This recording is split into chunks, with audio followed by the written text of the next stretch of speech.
हरे कृष्णा। तो हम आप सभी भक्तों का हार्दिक स्वागत करते हैं इस कक्षा में, वैष्णव सदाचार की इस कक्षा में। तो अभी तक हमारे कितने सत्र हो गए हैं? 3 हो गए हैं। पहला जो था वो हमने खाली थोड़ा सा देखा था कि वैष्णव सदाचार क्या होता है, और श्री चैतन्य महाप्रभु ने अपने जो उनके 6 प्रमुख शिष्य हैं शरद गोस्वामी, उनको क्या क्या शिक्षा प्रदान की थी। तो उसके बाद हमने देखा वैष्णव का लक्षण क्या क्या होना चाहिए, विनम्रता, ये सब आदि देखा है, इत्यादि देखा था। और फिर पिछली बार हमने देखा था मंदिर में कैसे प्रवेश करना चाहिए। तो आज का जो हमारा विषय है वो क्या है? अर्च्य विग्रहों का दर्शन कैसे करना चाहिए। आप मंदिर में आ चुके हैं, अभी प्रणाम कर लिया आपने प्रभुपाद जी को, या जो भी वहाँ पे अर्च्य विग्रह हैं सबको प्रणाम किया। प्रणाम की पद्धति हमने सीखी थी, पंचांग अष्टांग सब कुछ, है ना। ये सब कुछ हमने देखा था किस प्रकार होना चाहिए। तो अभी उसके बाद आप प्रणाम करके उठे, आपने कुछ मंत्र पढ़े, वो मंत्र भी हमने देखे थे, प्रभुपाद जी के सामने कौन सा मंत्र पढ़ना है ना। और अर्च विग्रहों पे फिर क्या करना है, उनको प्रणाम करना है। अच्छा, तो आज हमारा विषय क्या है? अर्च विग्रहों पर ध्यान करना। आपने प्रणाम कर लिया, फिर क्या करना है? हमें भगवान का दर्शन करना है। वहाँ पे राधा कृष्ण हो सकते हैं, श्री श्री गौर निताई हो सकते हैं, श्री श्री जगन्नाथ बलदेव सुभद्रा मैया हो सकते हैं, श्री श्री सीताराम लक्ष्मण जी हो सकते हैं, है ना। जो भी विग्रह हैं उनका ध्यान करने की पद्धति होती है। वो पद्धति आज हम समझेंगे जो शास्त्रों में वर्णित है। तो ये ग, पृष्ठ संख्या 4, पेज नंबर 4, ग देखिए सब लोग। अर्च्य विग्रहों पर ध्यान करना। मंदिर में अर्च्य विग्रह अपने भक्तों को दर्शन देने के लिए आसीन रहते हैं। वे हमारे संप्रदाय के इष्ट देव हैं, इसलिए हमें सर्वप्रथम अत्यंत आदर पूर्वक उनका दर्शन करना चाहिए। अच्छा, तो अभी हम आए, भगवान को, प्रभुपाद जी को पहले प्रणाम किया, भगवान को प्रणाम किया, अब उठ रहे हैं हम लोग। उठ के क्या करेंगे? ऐसा नहीं अभी उठ गए अभी दूसरे विग्रह के पास फटाफट भाग गए, नहीं। आपने जिनको भी प्रणाम किया है उनके सामने आपको दर्शन लेना उनका, तो उसकी कुछ विशेष पद्धति होती है दर्शन लेने की। तो आज हम देखेंगे सर्वप्रथम अत्यंत आदर पूर्वक उनका दर्शन करें। तो दर्शन लेना कैसे? देखिए, दर्शन का अर्थ खाली आंखों से दर्शन नहीं होता है। जैसे हम देखते हैं दर्शन शास्त्र, क्या है दर्शन शास्त्र? है ना, क्या होता है दर्शन शास्त्र? फिलॉसफी, है ना, उसको बोलते हैं ना दर्शन शास्त्र।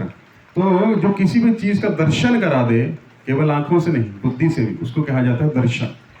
तो दर्शन का अर्थ खाली ये नहीं आज भगवान ने लाल ड्रेस पहना है, नहीं। दर्शन कैसे करना है उसके विषय में आज हम पढ़ेंगे, उसका शास्त्र। दर्शन लेने के लिए विचार करने योग्य हेतु कुछ बातें। भगवान के समक्ष एक ओर से दर्शन करें, जिससे सामने बैठे भक्तों को भगवान के दर्शन में कोई बाधा ना हो। सर्वप्रथम आपको क्या ध्यान देना है कि आप भगवान का दर्शन कर रहे हैं तो बीच में नहीं खड़े हो जाइए। जैसे बीच में पीछे कुछ लोग और खड़े हैं या बैठे हैं, भगवान का दर्शन ले रहे हैं, लेकिन आप क्या हुआ, भगवान और उनके बीच में खड़े हो गए, नहीं। हमको दर्शन कैसे लेना चाहिए? हमेशा अपनी लेफ्ट साइड में हो जाना चाहिए, यानी कि कोने से दर्शन लेना है भगवान का। फिर आप जितना भी दर्शन लेंगे किसी को बाधा उत्पन्न नहीं होगी, जितनी देर दर्शन लेंगे बाधा उत्पन्न नहीं होगी। तो हम क्या करते हैं, अगर सामने खड़े हो जाएंगे तो अपराध हो जाता है। किस प्रकार? कोई भक्त बेचारा जिसकी हाइट उतनी लंबी नहीं है, जिसकी लंबाई उतनी नहीं है, वो पीछे खड़ा है, तो क्या होगा, उसको भगवान के दर्शन में बाधा आ जाएगी। तो क्या होगा, हम उसके दर्शन को बाध्य कर रहे हैं। तो सबसे पहला नियम ये है कि हमको दूसरों के प्रति सेंसिटिव होना चाहिए। ऐसा ये नहीं कि खाली हम ही उसका लाभ लें, है ना। तो हमने चर्चा किया था, कुछ लोग होते हैं आरती आती है तो एकदम ऐसे झपटते हैं जैसे कभी मिलेगी ही नहीं, है ना। वो महत्वपूर्ण नहीं है, लेकिन क्या होगा, अगर आरती आ रही है और आप धक्का मुक्की करके किसी वैष्णव को धक्का कर रहे हैं, मुक्की कर रहे हैं, तो भगवान के प्रसन्न होंगे? आप क्या कर रहे हो, एक हाथ से तो भगवान को प्रणाम कर रहे हो, दूसरे हाथ से चैतन्य महाप्रभु चैतन्य चरितामृत में बोलते हैं, है ना, क्या बोलते हैं कि जो वैष्णव की निंदा करता है, वैष्णव का अपराध करता है, मेरा चाहे कितना भी भक्ति करे, मेरा कितना भी प्रिय बनने की कोशिश करे, वो कभी भी मेरा प्रिय नहीं हो सकता। क्यों?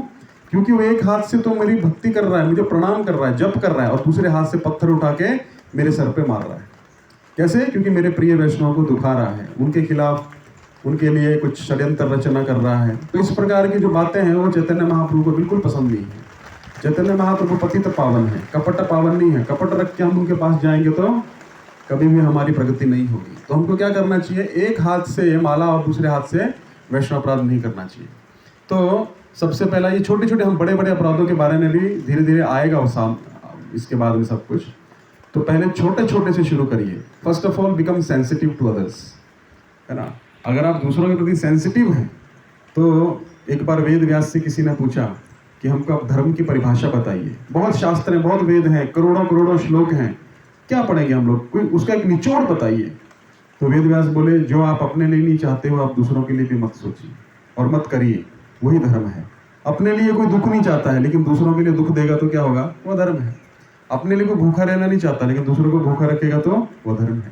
और कोई भी चीज़ आप, तो हम अगर पीछे खड़े हैं तो हम भी नहीं चाहते कि हमारे मार्ग में कोई बाधा बने हमारे और भगवान के दर्शन के बीच में, है ना। तो हमें भी बहुत सेंसिटिव होना चाहिए, बहुत ही संवेदनशील होना चाहिए।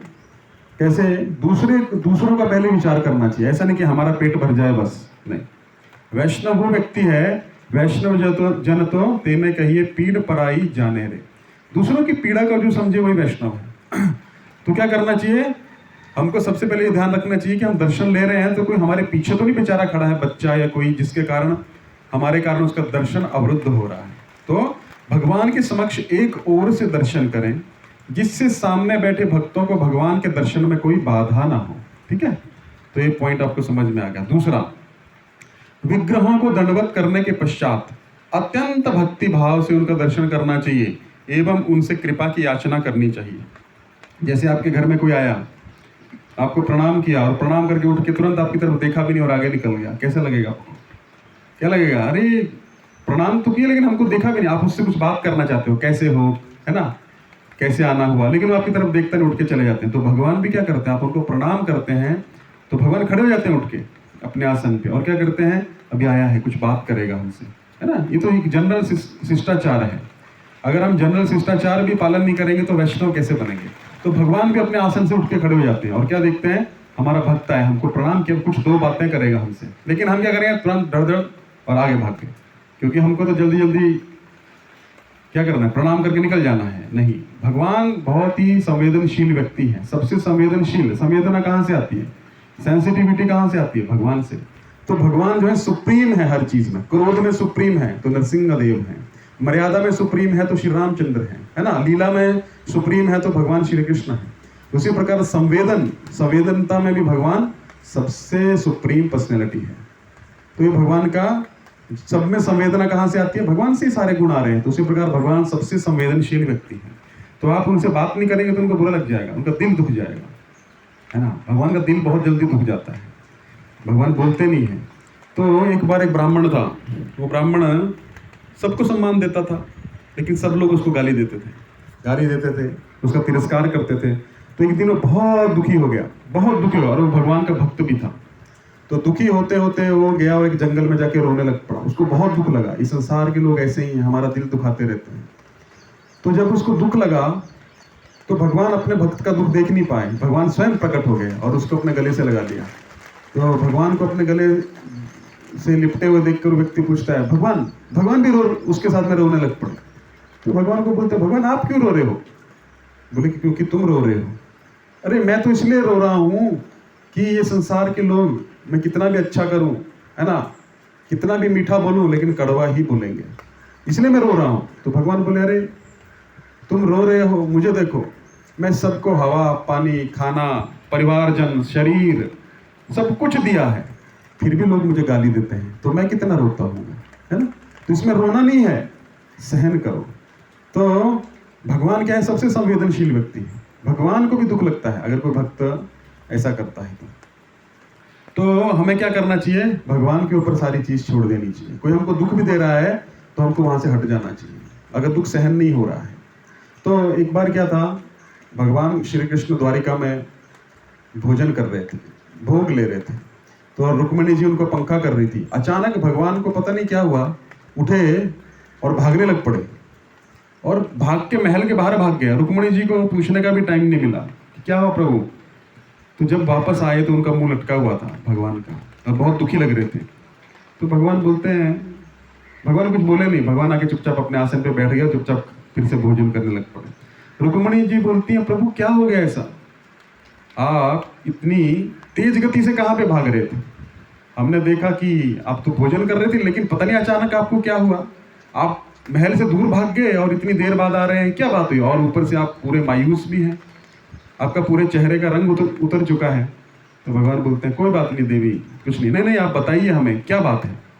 तो क्या बताऊं, मेरा एक भक्त था, उसको एक कोई दुष्ट व्यक्ति मार रहा था, तो मैं उसको बचाने के लिए दौड़ा। तो बोले क्या हुआ प्रभु? बचाया? बोले क्या करूं? उसने भी पत्थर उठाया, उसको मारने लग पड़ा, तो मेरा दिल टूट गया। अरे मैं उसको बचाने के लिए दौड़ा और उसको मेरे संरक्षण पे विश्वास नहीं था, इसलिए मैं चुपचाप लौट के आ गया। तो भगवान को बहुत दुख लगता है। तो जब अगर हम भगवान के आश्रित हैं तो हमको भगवान पालन पोषण करेंगे, क्यों नहीं करेंगे? ये हमारा विश्वास होना चाहिए, क्योंकि वो सबसे संवेदनशील व्यक्ति है ना। तो भगवान बहुत संवेदनशील है। तो हम अगर भक्तों को कुछ करेंगे, धक्का मुक्की करेंगे, किसी भक्त के साथ में कुछ करेंगे, तो क्या होगा? भगवान तुरंत क्या करते हैं? अपनी कृपा को वापस ले लेते हैं। तो विग्रहों को दंडवत करने के पश्चात अत्यंत भक्ति भाव से क्या होना चाहिए? हृदय में भक्ति भाव होना चाहिए, उनका दर्शन करना चाहिए एवं उनसे कृपा की याचना करनी चाहिए, क्योंकि कृपा एक ही व्यक्ति कर सकता है। कौन है वो? भगवान। उनकी कृपा शक्ति, भगवान की विभिन्न विभिन्न शक्तियां हैं, उसमें सबसे महत्वपूर्ण और सबसे जो मुख्य शक्ति है वो है कृपा शक्ति। कृपा शक्ति भगवान जब देते हैं तो कोई योग्यता नहीं देखते।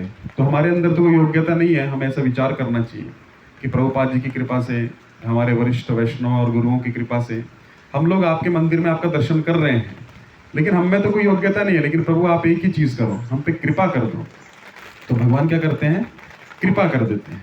तो कृपा याचना करनी चाहिए, ऐसा नहीं कि खड़े हो गए देख, नहीं। क्या करना चाहिए? भक्ति भाव, विनम्रता से भगवान का दर्शन करना चाहिए और अपनी दैन्यता का भगवान को प्रदर्शन करना चाहिए। हम बहुत दीन हैं, हीन हैं, तो आप क्या करिए? हमें कृपा दृष्टि दीजिए, ठीक है। तो पहले दर्शन किसी का विरुद्ध नहीं करना है और साइड में खड़े होकर आराम से दर्शन लीजिए प्रेम से, और भगवान से भक्ति भाव में विनम्रता से प्रार्थना करिए, कृपा दृष्टि मांगिए।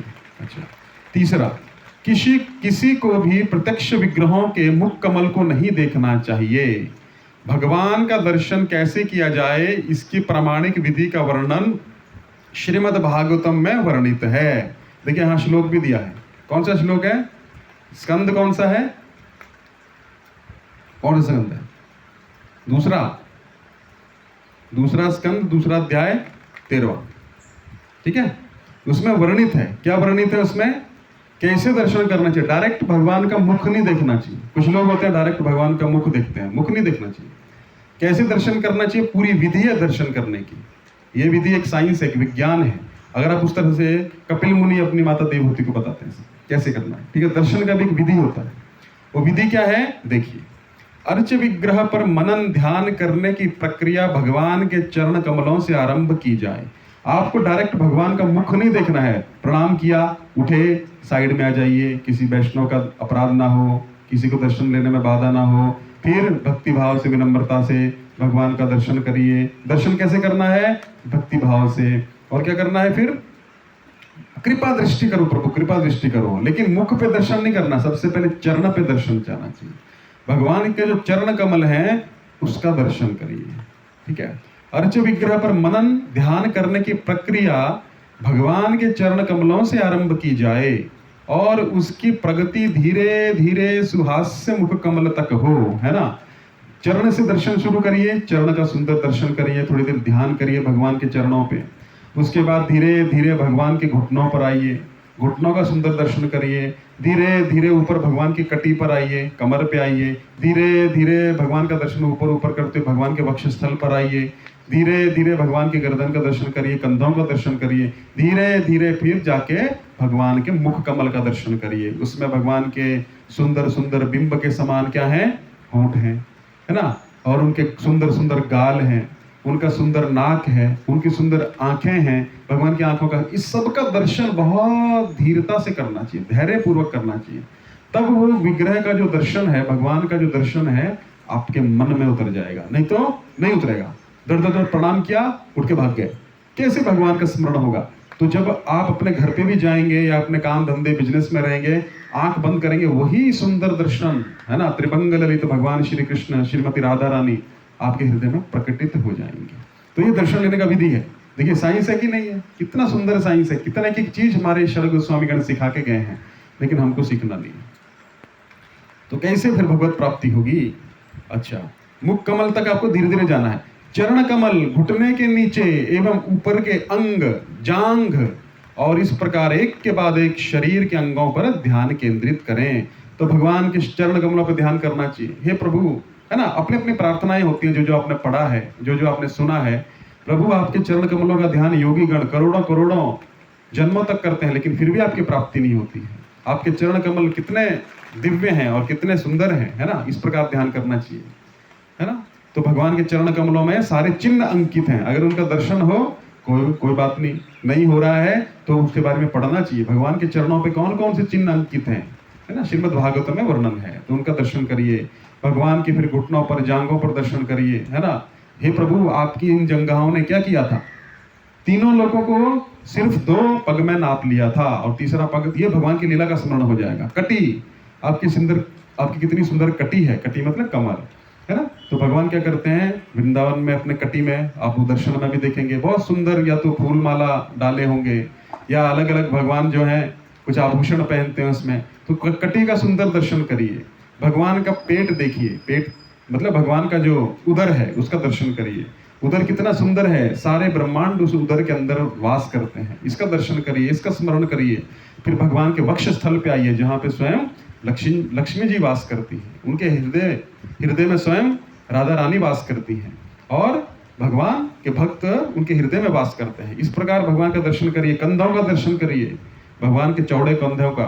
फिर कोई लीला का स्मरण करिए, फिर मुखमंडल का दर्शन करिए। तो इस प्रकार क्या होगा, आपका दर्शन जो है वो फिर चरितार्थ होने लगेगा, मतलब भगवान आपके हृदय में समाने लगेंगे, नहीं तो नहीं समाएंगे। तो जब आप अपनी आंख घर पे भी बंद करोगे तो सुंदर भगवान का दर्शन हो जाएगा। ये होता है दर्शन लेने की प्रक्रिया।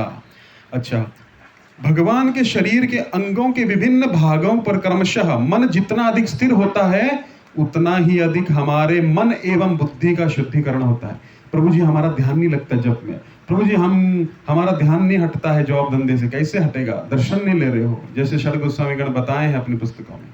तो ये क्या है? पूरी विधि है दर्शन लेने की। तो क्या होगा, धीरे धीरे मन और शरीर के अंगों पर भगवान का दर्शन करेंगे, भगवान के दिव्य शरीर के अंगों का दर्शन करेंगे तो क्या होगा, मन केंद्रित हो जाएगा। और क्या होगा, मन एवं बुद्धि का शुद्धिकरण हो जाएगा। जब आप इतनी डिटेल में दर्शन लेंगे तो मन में और क्या चलेगा, भगवान आपके हृदय में पूरी तरह से वास करने लगेंगे। उसको बोलते हैं हृदय में वास करना। तो मन एवं बुद्धि का शुद्धिकरण होता है। अच्छा, श्रील प्रभुपाद तात्पर्य में कहते हैं कि इस प्रकार विग्रहों पर मनन एवं ध्यान करना हमें अपने इंद्रिय तृप्ति से अनासक्त होने में मदद करता है। प्रभु जी, हमारी इंद्रियां बहुत भागती हैं, हमारा मन बहुत भागता है, लेकिन प्रभुपाद जी अपने तात्पर्य में क्या करते हैं, क्या क्या क्या कहते हैं कि हमारा मन तभी स्थिर होगा जब तक हम विग्रहों का दर्शन अच्छे से नहीं करेंगे, तब तक मन स्थिर नहीं होने वाला। तो कितना आज से आप शुरू करिए। आपके घर में है, फोटो है भगवान का, आप ऐसे प्रणाम करिए जैसे जैसे बताया, प्रैक्टिस करिए उसका, और वैसे ही दर्शन करिए। देखिए, भगवान आज से ही आपके हृदय में बैठ जाएंगे। भगवान तो बैठने के लिए तैयार हैं, लेकिन हम बैठाने के लिए तैयार नहीं है। प्रॉब्लम हमारी तरफ से। भगवान को कोई टेंशन नहीं है, भगवान को ध्यान करने में कोई मुश्किल नहीं है, हमको भगवान का ध्यान करने में मुश्किल है। इसलिए क्या है, हमारे लिए सारे नियम हैं। तो क्या है आगे, प्रभुपाद जी अपने तात्पर्य में कहते हैं कि इंद्रियों को संयमित करने के लिए अपने आप संयमित हो जाएंगे। आपको उसको हंटर मारने की जरूरत नहीं है, दबाने की, सप्रेशन, निग्रह करने की आवश्यकता नहीं है। भगवान के सुंदर दर्शन जब आप लोगे, हृदय में भगवान बैठ जाएंगे तो क्या होगा, अपने आप इंद्रियां, मन और बुद्धि नियंत्रण में आ जाएगी। अच्छा, दर्शन का आरंभ अपने बाएं स्थित विग्रहों से करें, है ना। कहां से करना है, पिछली बार बताया था। मान लीजिए तीन ऑल्टर हैं, यानी कि 3 भगवान के स्थल हैं। गौर निताई हैं, श्री राधा कृष्ण बीच में होंगे, श्री सीताराम लक्ष्मण जी होंगे आपके एकदम राइट में। तो दर्शन करें तो करें कहां से? आपका जो सबसे लेफ्ट साइड में जो विग्रह का कक्ष है, वहां से आप दंडवत प्रणाम करना शुरू करें, बाएं। ओके, आपके लेफ्ट साइड से आपको क्या करना है, जो आप खड़े हो जाइए भगवान की तरफ मुख करके। जो ऑल्टर, जो भगवान का कक्ष सबसे लेफ्ट की तरफ है, पहले वहां पे प्रणाम करिए, फिर आगे बढ़ते जाइए, फिर उनका दर्शन करिए, फिर आगे जाइए, फिर उनका दर्शन करिए जैसे बताया, फिर आगे जाइए। दाईं ओर से विग्रहों का आगे क्रमशः दाईं ओर से विग्रहों का दर्शन करें। ओके, अच्छा,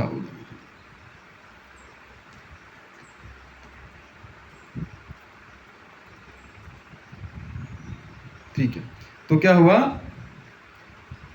हमने अभी ये सीखा कि कैसे दर्शन करना है, कैसे भगवान का दर्शन करना है, क्या हमारी मनस्थिति होनी चाहिए और कैसे हमको भगवान को हृदय में स्थापित करना है, नहीं तो भगवान हृदय में स्थापित नहीं होंगे। अच्छा, तो अब मंदिर में आ गए, दर्शन हो गया, बड़ा सुंदर दर्शन हो गया।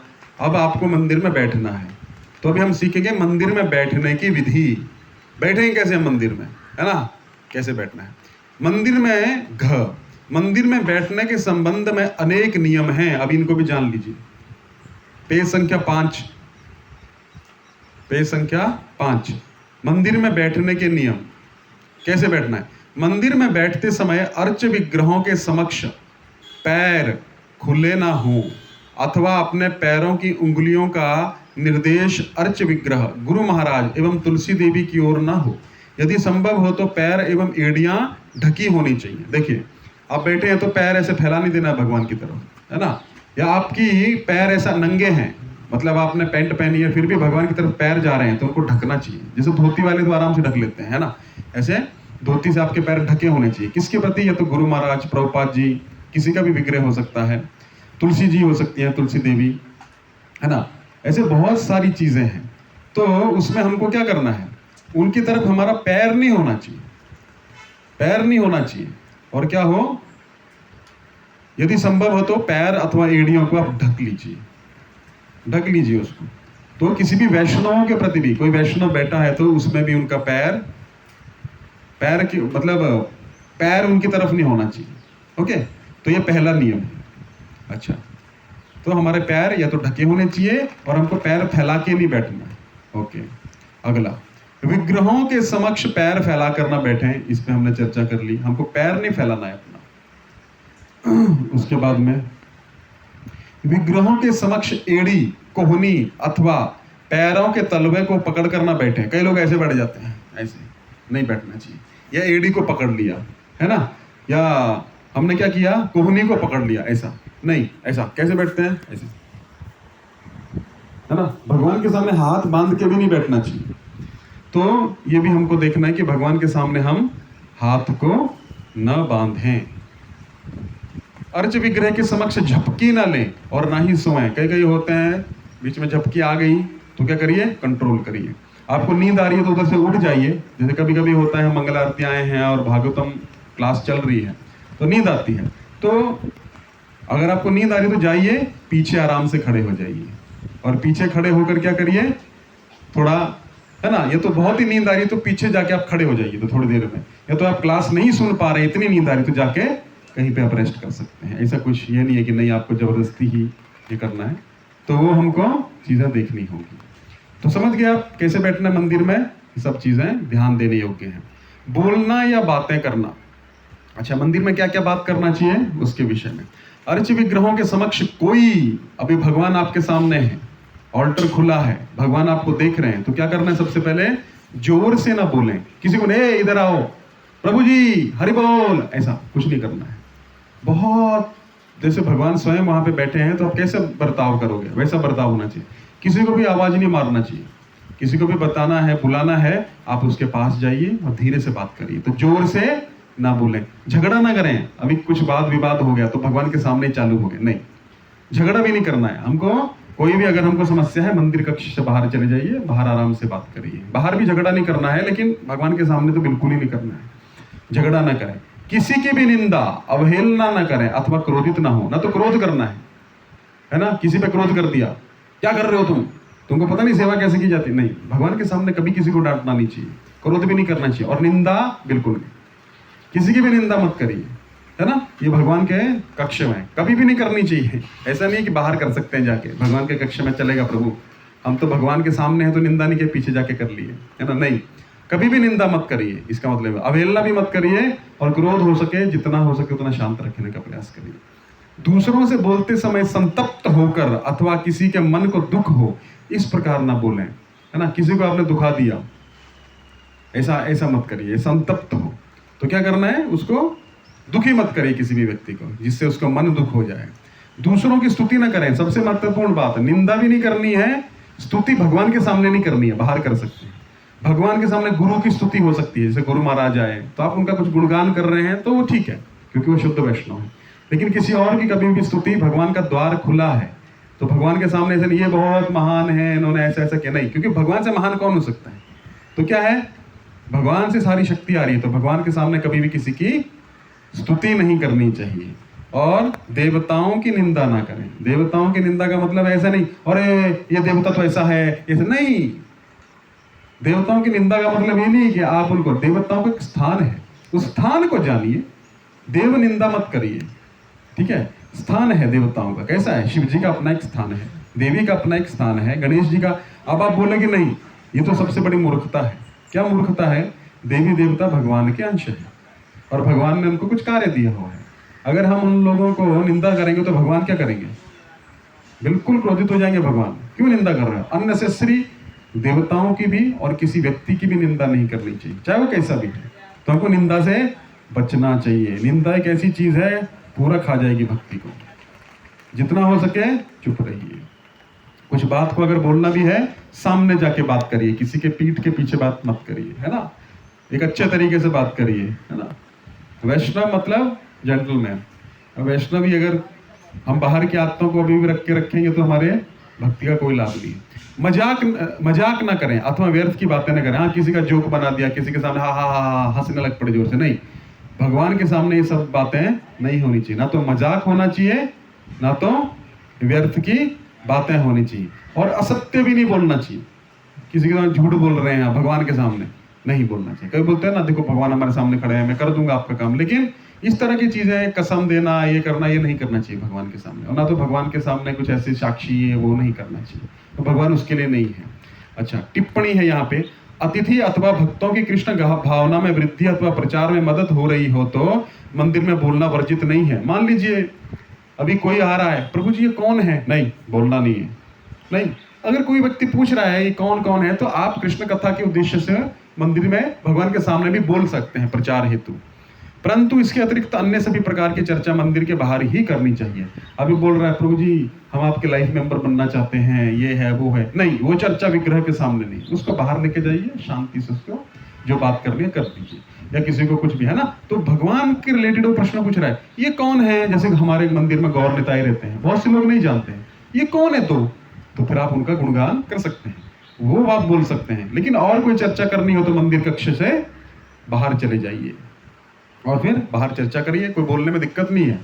लेकिन आप मंदिर भगवान के सामने जितनी हो सके शांति से दर्शन लीजिए और औरों को भी शांति से दर्शन करने दीजिए। तो ये होता है वैष्णव सदाचार। अच्छा, अभी 6 पेज संख्या 6 का पहला 6, वस्त्र एवं वेशभूषा। अभी मंदिर में कैसे वस्त्र पहनना चाहिए भाई, ये पता होना चाहिए। हर चीज का ट्रेनिंग देके गए हैं श्री रूप गोस्वामी, सनातन गोस्वामी। अगर हम वो ट्रेनिंग नहीं लेंगे तो क्या होगा, इधर ही रह जाएंगे, नहीं जा पाएंगे। क्योंकि आध्यात्मिक जगत जो है वहां पे वही व्यक्ति जा सकता है जो ट्रेंड है। आर्मी में कौन जा सकता है? कोई भी बंदूक उठा के, ट्रेनिंग ना, फिर सैंक्शन होगा, उस बंदे को क्या किया जाएगा, तो उसको पक्का किया जाएगा, हाँ कंफर्मेशन किया जाएगा, नहीं ये ले सकता, तभी तो उसके हाथ में बंदूक दी जाएगी ना। तो उसी प्रकार यहाँ पे ट्रेनिंग नहीं लेंगे, भूल जाइए आप भगवत धाम जाएंगे, नहीं जा सकते, किसी न किसी जन्म में ट्रेनिंग लेनी पड़ेगी। तो वस्त्र एवं वेशभूषा, भक्तों की वेशभूषा सदैव सादी, स्वच्छ एवं दूसरों को भगवान श्री कृष्ण का स्मरण दिलाने वाली होनी चाहिए। तो मंदिर में कैसी वेशभूषा होनी चाहिए? सादा।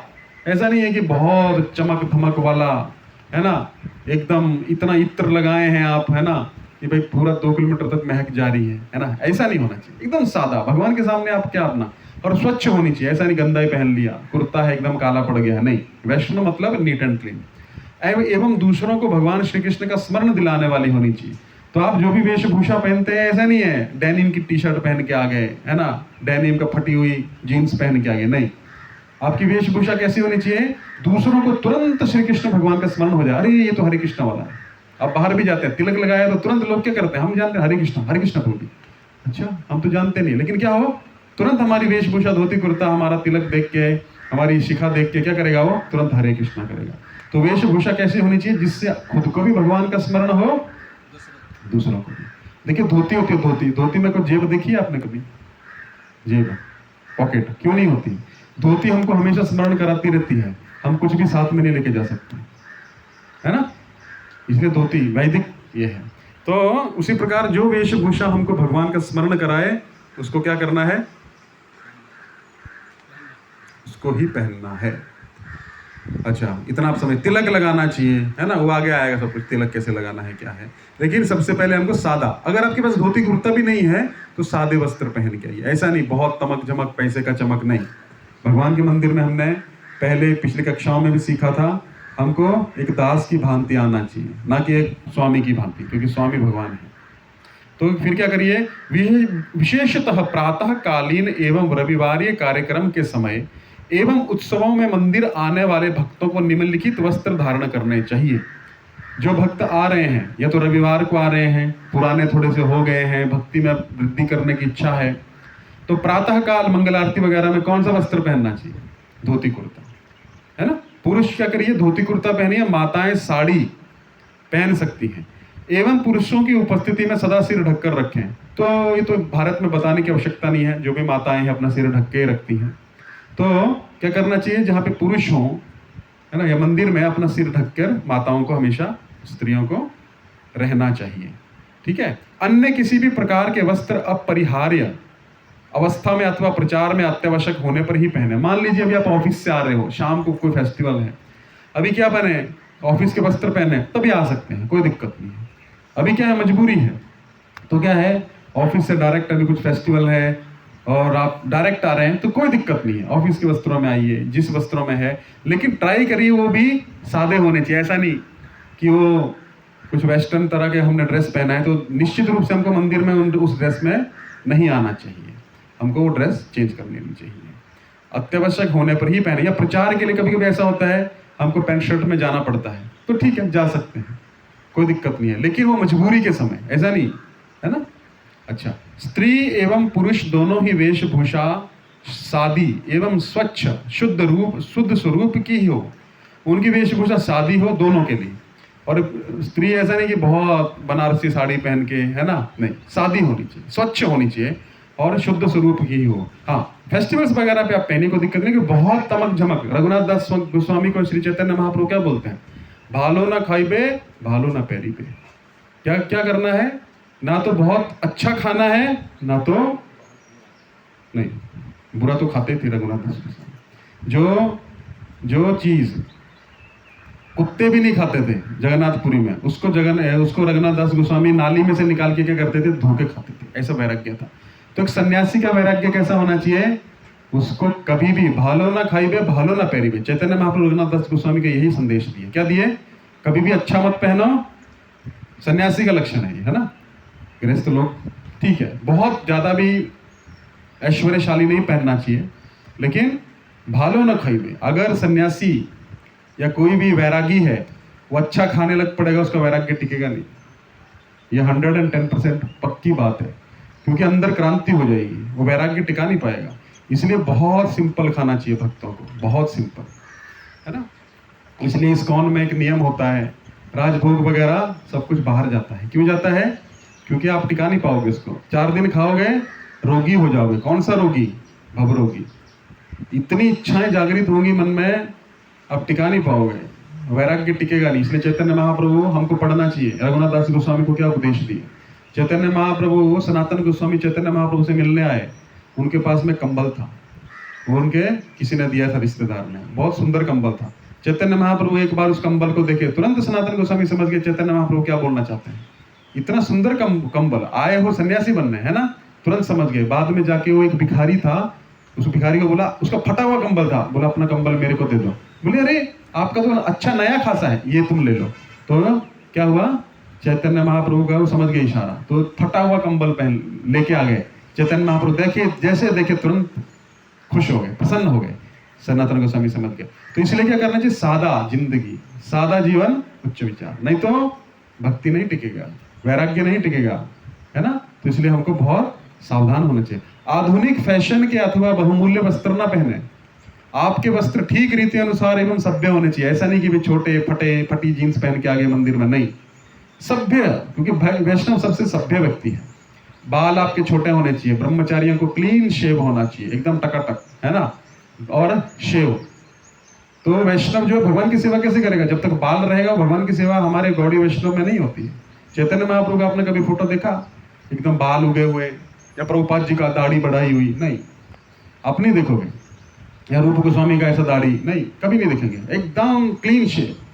क्योंकि हम सेवा में जाते हैं। बाल क्या है शरीर का? बाल है मल। जितना मल है ना हमारे शरीर में, बाल के रूप में बाहर आता है। बाल एकदम शॉर्ट होने चाहिए। देखिए, आप बाल आपका शॉर्ट होगा, आपका ब्रेन टिश्यूज बहुत अच्छे होंगे, क्योंकि सारा एनर्जी वो खा जाते हैं बाल। और कलयुग में सबसे प्रेम अगर किसी व्यक्ति में, किसी चीज में व्यक्ति को होता है, बालों में होता है। इसलिए सबसे पहले क्या होते हैं, बालाजी में बाल ही उड़ाते हैं ना। क्यों? क्योंकि आप सबसे, और ये बाल जो हैं ये भौतिक इच्छाओं के सूचक हैं। जितने बाल रहेंगे उतनी भौतिक इच्छा होगी, उतना मैं सुंदर दिखूं, उतना स्मार्ट दिखूं।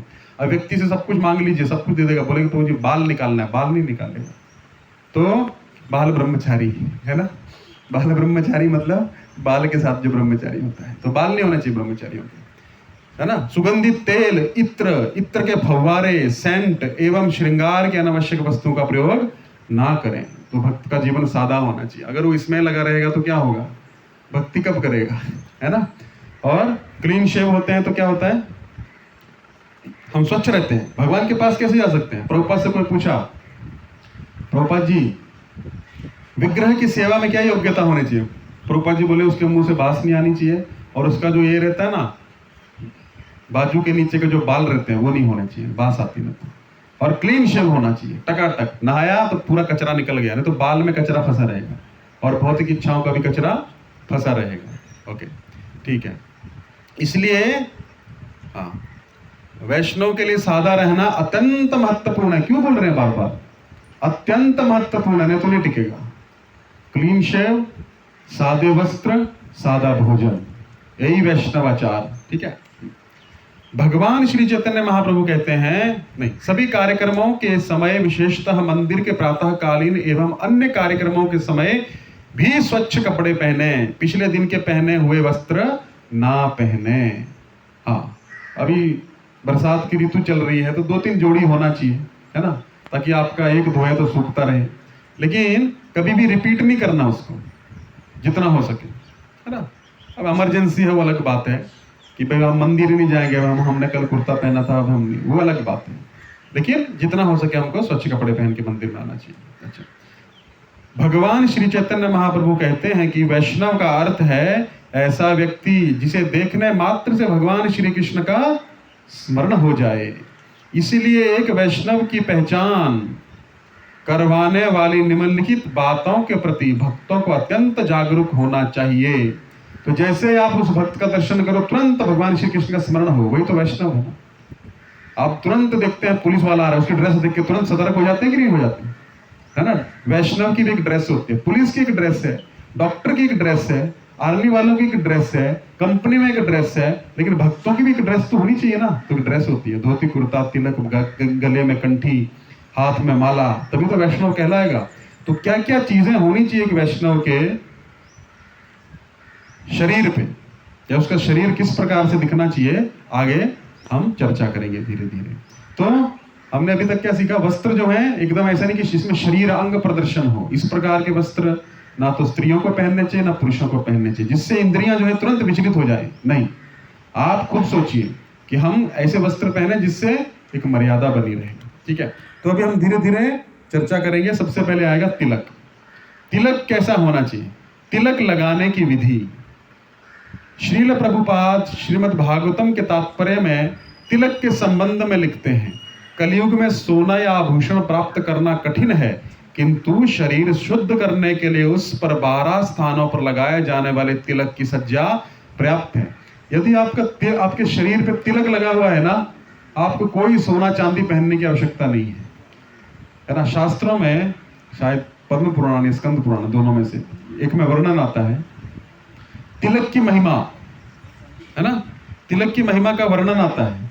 तो तिलक जो है, कोई भी व्यक्ति अगर वैष्णव तिलक का दर्शन करता है, उसके 10,000 साल या 10,000 जन्मों के पाप कर्म नष्ट हो जाते हैं, खाली ये तिलक का दर्शन करने से। सोचिए तिलक कितना पावरफुल चीज है। तिलक को आप ऐसा मत समझिए, हाँ कुछ भी लगा लिया है, सफेद सफेद पाउडर, है ना, या कॉलगेट लगा लिया है, ऐसा नहीं है। ये तिलक है, इसको गोपी चंदन कहते हैं। तो इसका वर्णन आता है कि भगवान शिव जो है महावैष्णव है, वैष्णवा नाम यथा शंभु, है ना। एक बार युद्ध प्रारंभ हुआ, और पहले जो शिव जी थे वैसे नहीं थे जैसे अभी दिखते हैं आपको। कैसे दिखते हैं? अरे भस्म लगा के, मृगशाला पहन के, बड़े बड़े जटाएं, कुछ नहीं, है ना, भस्म लगाते हैं, कोई रहन सहन नहीं है, भूत प्रेतों से घिरे रहते हैं, ऐसा नहीं था। शिव जी बहुत धोती कुर्ता पहनते थे, तिलक लगाते थे। तो क्या हुआ, अभी शिव जी के पार्षद कौन है? भूत प्रेत सारे। तो ये भूत प्रेत शिव जी को देखते हैं, अरे ये भी तिलक लगाते हैं, अच्छा ठीक है हम भी तिलक लगाएंगे। वो भी तिलक लगाने लगे शरीर के 12 अंगों पर। तो क्या हुआ, एक बार असुरों का युद्ध छिड़ गया, है ना, और असुर जो हैं, और असुरों के फेवरेट कौन है? भगवान आशुतोष, शिव जी। तो उसकी तपस्या उनकी ये करते थे, तो वो उनको फॉलो कर रहे थे, उनका अनुसरण कर रहे थे, उनका अनुकरण कर रहे थे। अनुसरण तो नहीं, अनुकरण कर रहे थे। अनुसरण का अर्थ होता है जो वो कर रहे हैं उसके मन की भावनाओं को समझ के वो चीज करना, और अनुकरण का अर्थ है कि कॉपी मारना, है ना, जैसा वो पहनता वैसा हमने पहन लिया। तो अनुसरण और अनुकरण में अंतर है। तो शिव जी का अनुकरण कर रहे थे, है ना, शिव जी का कॉपी कर रहे थे। उन्होंने भी तिलक लगाया था, ये भी तिलक लगाए। तो जब भगवान विष्णु उन असुरों को मारने आए, चक्र छोड़ा, चक्र छोड़ा तो चक्र जा ही नहीं रहा, वो असुरों को काट ही नहीं रहा है। क्यों? उन्होंने तिलक धारण किया हुआ। तो भगवान विष्णु समझ गए ये चक्र तब तक नहीं काटेगा जब तक ये तिलक हटेगा नहीं, क्योंकि मेरा है, तिलक भी मेरा है, अस्त्र भी मेरा है, फिर भी मैं उनको मार नहीं सकता हूँ। मेरे तिलक की कितनी महिमा है। क्योंकि ये जो हम देखते हैं ये क्या है? भगवान का चरण है जो हम खींचते हैं, और यहाँ क्या लगाते हैं? तुलसी। तो हमने क्या धारण किया? अपने मस्तक पर भगवान का चरण, और नाक पे जो हम करते हैं भगवान की तुलसी। भगवान के चरणों में हम तुलसी चढ़ाते हैं। तो भगवान का चरण जिसके मस्तक पर है उसका कोई कुछ बिगाड़ सकता है क्या? स्वयं भगवान का सुदर्शन चक्र कुछ नहीं कर पा रहा है। तो भगवान समझ गए, तुरंत फिर गए शिव जी के पास में, अकेले में मीटिंग किया। बोले अरे आप तो महावैष्णव हैं, आप हमेशा हमारा स्मरण करते हैं, चलेगा, आपको कोई दिक्कत नहीं है, लेकिन ये असुर हमारा स्मरण नहीं करते हैं, लेकिन आपका कॉपी कर रहे हैं। और कॉपी करने से क्या हो रहा है? हमारा सुदर्शन भी फेल हो रहा है, काम नहीं कर रहा है। तो अब क्या करें? तो भगवान शिव जी को बोला कि अभी आप ना ऐसा वेशभूषा कर लो, आपको देख के ये भी वैसा कर लेंगे। तो क्या होगा? फिर हमारा काम आसान हो जाएगा। तो तुरंत शिव जी क्या किए? अपना तिलक निकाल दिए, तुरंत उसको धो दिए, और क्या किए? भस्म लगा लिए, और तुरंत क्या किए? धोती कुर्ता उतार के मृगशाला। तुरंत भूत प्रेतों ने देखा, अरे शिव जी ने नया फैशन निकाला है, हम भी यही फॉलो करेंगे। तो उन्होंने भी क्या किया? तुरंत अपना धोती कुर्ता निकाला, तुरंत अपना तिलक निकाला, तुरंत अपनी कंठी निकाली, और क्या हो गए? बन गया असुर। अब जो चला सुदर्शन, भगवान ने छोड़ा सुदर्शन, सबकी मुंडी कट गई, है ना, हो गया भगवान का काम। तो ये महिमा है तिलक की। तिलक आपने धारण किया है 12 अंगों पर। हम सीखेंगे धीरे धीरे 12 अंग कौन से हैं। पहले हम तिलक की महिमा, ये वैष्णव सदाचार में धीरे धीरे हम जो तिलक लगाते हैं उसको बोलते हैं ऊर्ध्व पुंड्र। ऊर्ध्व पुंड्र का मतलब है कि हम ऐसे खींचते हैं ना इसको ऊपर की तरफ, तो चेतना को ऊपर की तरफ खींचते हैं हम लोग, यानी कि हमारी चेतना ऊपर की तरफ जाए, इसको बोलते हैं ऊर्ध्व पुंड्र। तो आभूषण कलयुग में बड़े महंगे हैं, सोने का रेट बहुत ज्यादा हो गया है, लेकिन कोई भी वैष्णव अगर केवल तिलक लगाता है तो वैष्णव का एक ही आभूषण है, भगवान के चरण और भगवान के चरणों की तुलसी। हो गया उसका श्रृंगार, बहुत सुंदर दिखेगा वो, है ना, दिखता है कि नहीं दिखता है? तो तिलक लगाना चाहिए। एक बार चैतन्य महाप्रभु पहले संन्यास लीला से पहले वो नवद्वीप में एक बहुत बड़े संस्कृत के आचार्य थे, शिक्षक थे। तो चैतन्य महाप्रभु का कोई शिष्य एक बार बिना तिलक के आ गया, तो चैतन्य महाप्रभु बोलते उठो घर पे जाओ, पता है तुमको कैसे लग रहे हो? तुम एक शमशान घाट की तरह लग रहे हो। शमशान जो मरा हुआ आदमी रहता है ना शमशान घाट में, उसकी कोई शोभा नहीं रहती, जाओ तिलक लगा के आओ। तो इतनी महिमा है तिलक की। भगवान तुरंत जो तिलक लगाता है उसको अपना स्वीकार कर लेते हैं, क्योंकि आपने क्या किया है? चरणों का अपने सर पर धारण किया है ना। तो हम तिलक की महिमा को बाद में वर्णन करेंगे। तो यहीं पे हम विराम देते हैं अपनी वाणी को। तो इसके बाद हम जो जो वैष्णव के आचरण में चीज़ें होनी चाहिए वो क्या होता है, हम उसको